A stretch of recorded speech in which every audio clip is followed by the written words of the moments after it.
आज की कहानी की ओर दोस्तों, स्कूल वैसे तो शिक्षा के मंदिर के नाम से जाना जाता है, पर नकारात्मकता उड़ जाए, कहा गहरा कर जाए, किसे पता। इसी तरह आज की कहानी है एक स्कूल की जो इतनी दिल दहलाकर रख देने वाली है कि इसे अकेले सुनना भी बहुत ही मुश्किल है।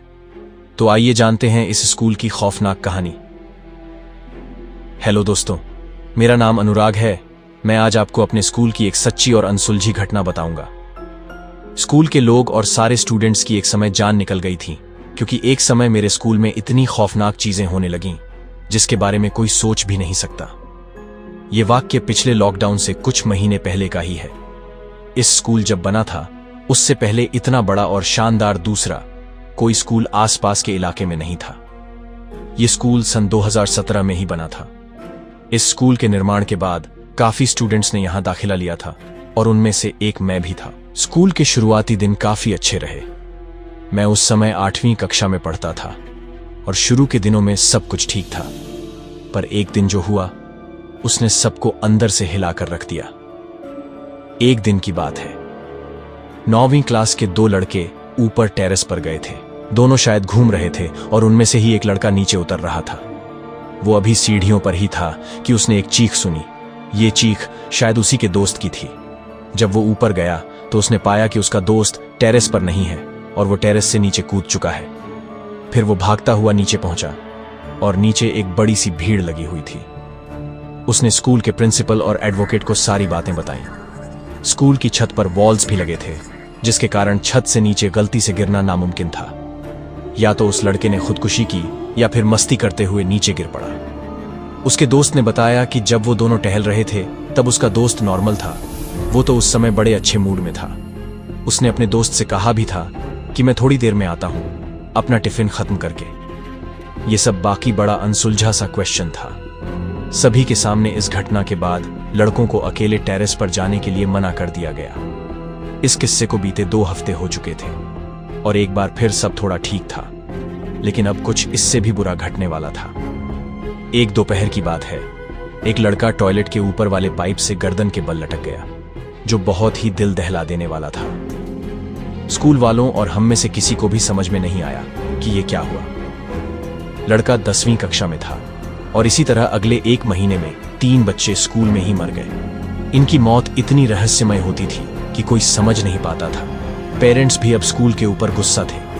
ये तो खैर कुछ भी नहीं था और अब आगे जो होने वाला था इसके लिए सबको तैयार रहना था। अब स्कूल में बड़ी अजीब और डरावनी चीजें होने लगी, जैसे कि स्कूल की घंटी छुट्टी से पहले ही अपने आप बजने लगती। जो बच्चे मर चुके होते, बावजूद इसके रजिस्टर में उनकी प्रेजेंस होती। हमें क्लासरूम में ऐसा लगता जैसे खाली बेंच पर भी हलचल और उठापटक हो रही हो। ये सब महसूस कर पाना काफी मुश्किल था।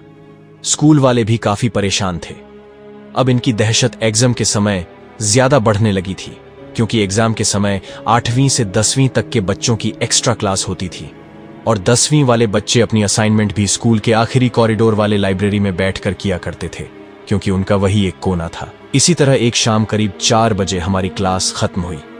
क्लास खत्म होने के बाद जब सभी लोग मेन ग्रिल को खोलने गए तो हमने पाया कि वो ग्रिल बाहर से बंद है। इस वक्त स्कूल में गिने चुने स्टूडेंट्स और कुछ स्टाफ मेंबर वहां पर मौजूद थे।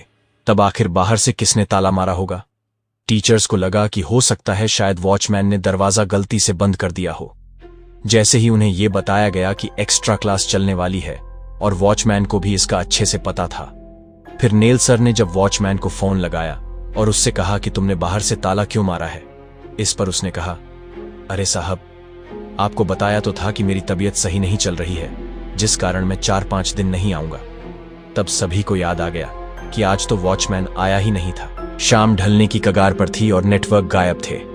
वैसे भी हमारे साथ टीचर्स थे, जिस वजह से किसी को ज्यादा घबराने की जरूरत नहीं थी। हम लोग ऊपर वाले फ्लोर पर ही रुके जब तक टीचर्स कुछ करते। पेरेंट्स को फोन करने की कोशिश की गई, पर कोई फायदा नहीं हुआ। अब शाम रात में बदल रही थी, क्योंकि सबसे ऊपर वाली खिड़की से बाहर का नजारा अंधेरे में परिवर्तित हो रहा था। स्कूल के कमरों की लाइट्स जल रही थीं, जिससे अंदर थोड़ा बेहतर लग रहा था, लेकिन ये भी बस कुछ ही पल की राहत थी। थोड़ी देर में नीचे मौजूद स्टाफ और टीचर्स ऊपर आ गए और उन्होंने कहा कि कैंटीन से उनके लिए खाने की व्यवस्था की जाएगी। तब तक सब एक एक क्लासरूम में बैठे रहे। फिर अचानक पूरे स्कूल की लाइट्स गायब हो गईं और डर का असली खेल शुरू हो गया। हम लोग क्लासरूम में बैठे थे और टीचर्स ने कहा था कि वो नीचे कंपार्टमेंट वाले दरवाजे को तोड़ने की कोशिश कर रहे हैं। उनके जाने के बाद हम कुछ स्टूडेंट्स क्लासरूम में बैठे रहे। आधा घंटा बीत गया, पर लाइट और टीचर्स दोनों का कोई अता पता नहीं था। तभी एक दोस्त ने भूत का कोई गेम खेलने का प्रस्ताव रखा। अनमोल, जो 10वीं में था, बोला, तुम लोग R16 रेडी रखो। मैं तुरंत गया और आया। इतना कहकर वो क्लास से निकलकर नीचे चला गया। 20 मिनट बीत जाने के बाद भी अनमोल नहीं लौटा। लेकिन फिर अचानक से बिजली की रफ्तार से अनमोल कैसे हाजिर हो गया। पर इस बार वह बेंच पर आकर एक कोने में चुपचाप बैठ गया। सबको अजीब लगा, क्योंकि इतना बड़बड़ करने वाला लड़का अचानक इतना शांत कैसे हो गया। फिर हमने सुनी एक गहरी और खौफनाक आवाज, बचाओ बचाओ। बाहर देखा तो वो भी अनमोल था। फिर क्लास में बैठा लड़का कौन था? क्लास के अल्बेस्टर पर एक लड़का सिसक रहा था। इस डरावने हादसे के बाद सभी बच्चों और स्टाफ की नींद उड़ गई थी। उस घटना के कुछ दिनों बाद स्कूल की पुरानी लाइब्रेरी में भी अजीब अजीब चीजें होने लगी। लोगों का कहना था कि उन्होंने कभी कभी वहां पर किसी के चलने की आवाजें सुनी थी, जबकि वहां कोई नहीं होता था।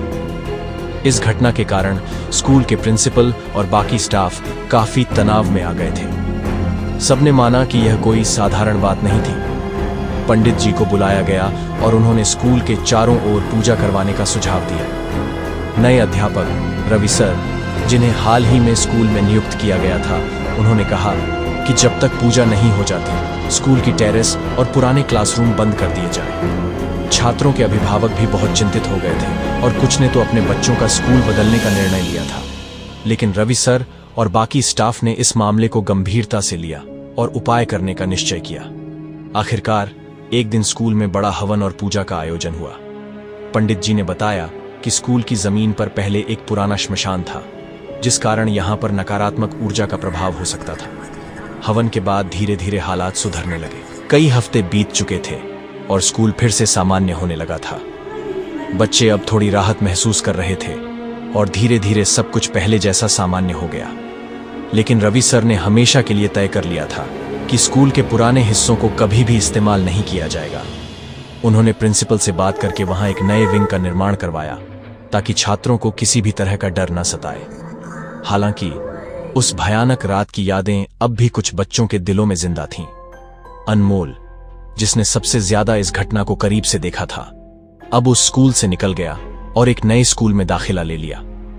लेकिन जब भी कोई उस स्कूल की कहानी सुनता है तो उसके रोंगटे खड़े हो जाते हैं। इस घटना ने सभी को यह सिखाया कि कभी कभी हमें उन जगहों से सावधान रहना चाहिए जिनके बारे में हमें ज्यादा जानकारी नहीं होती।